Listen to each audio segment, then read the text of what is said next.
Assalamualaikum warahmatullahi wabarakatuh. Perkenalkan, nama saya Nabila Syarani dari kelas 3 SIBD. Di sini saya akan menjelaskan resum dari materi COVID 2019 dalam mata kuliah Audit dan Tata Kelola IT.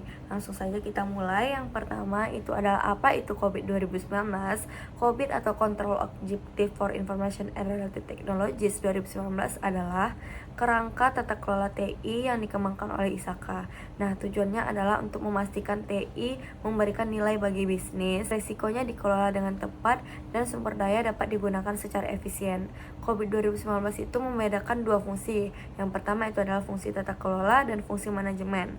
Fungsi tata kelola itu merupakan tanggung jawab dari direksi untuk mengarahkan dan memantau, sedangkan fungsi manajemen itu merupakan tanggung jawab dari Dewan Manajemen Eksekutif untuk merencanakan dan menjalankan operasional TI. Secara keseluruhan, COVID-19 terdiri dari 40 tujuan dan 5 domain. 5 domain itu terdiri dari EDM, APO, BAI, DSS, dan juga MEA. Nah, langsung saja kita masuk ke domain yang pertama adalah domain EDM. Domain EDM atau singkatan dari Evaluate, Direct, dan Monitor menjadi tanggung jawab langsung oleh Dewan Direksi yang memiliki 5 tujuan. Tujuannya itu adalah EDM 01, EDM 02, sampai dengan EDM 05. EDM 01 sendiri berguna untuk memastikan kerangka tata kelola TI ditetapkan dan dipelihara secara konsisten. Sedangkan EDM 02 itu memastikan setiap investasi dari TI itu benar-benar menghasilkan manfaat yang dijanjikan. Sedangkan EDM 03 memastikan risiko TI diidentifikasi dan dikelola agar tidak melampaui batas dari toleransi organisasi. Kemudian adalah memastikan sumber daya TI, baik itu manusia, teknologi, informasi, maupun anggaran itu digunakan dan dikelola secara optimal. Yang kelima itu adalah memastikan semua pemangku kepentingan mendukung strategi TI melalui komunikasi dan melaporkan yang transparan.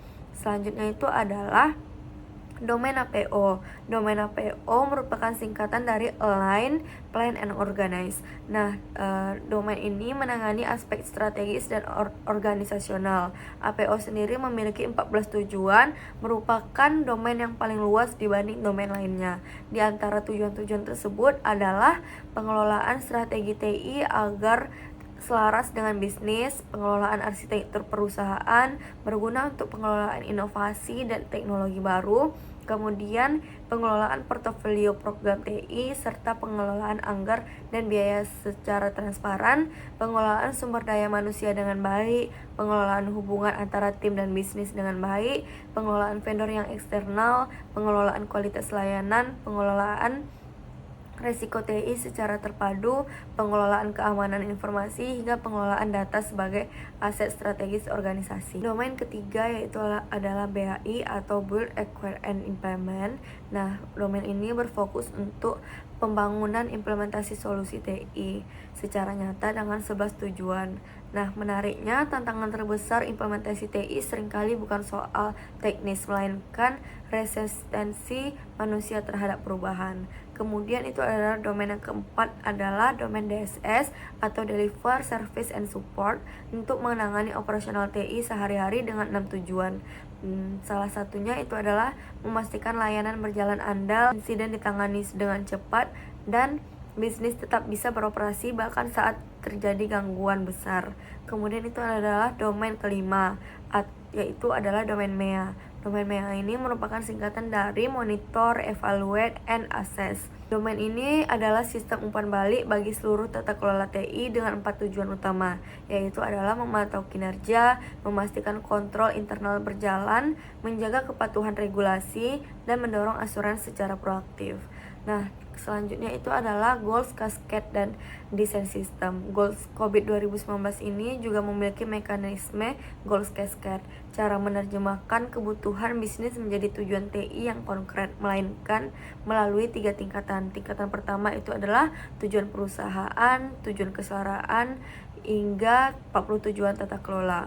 Ini membantu manajer TI berbicara kepada Dewan Direksi dalam bahasa bisnis, bukan bahasa teknis. Selain itu, COVID menyediakan 11 faktor desain agar sistem tata kelola bisa disesuaikan dengan kebutuhan spesifik dalam tiap organisasi.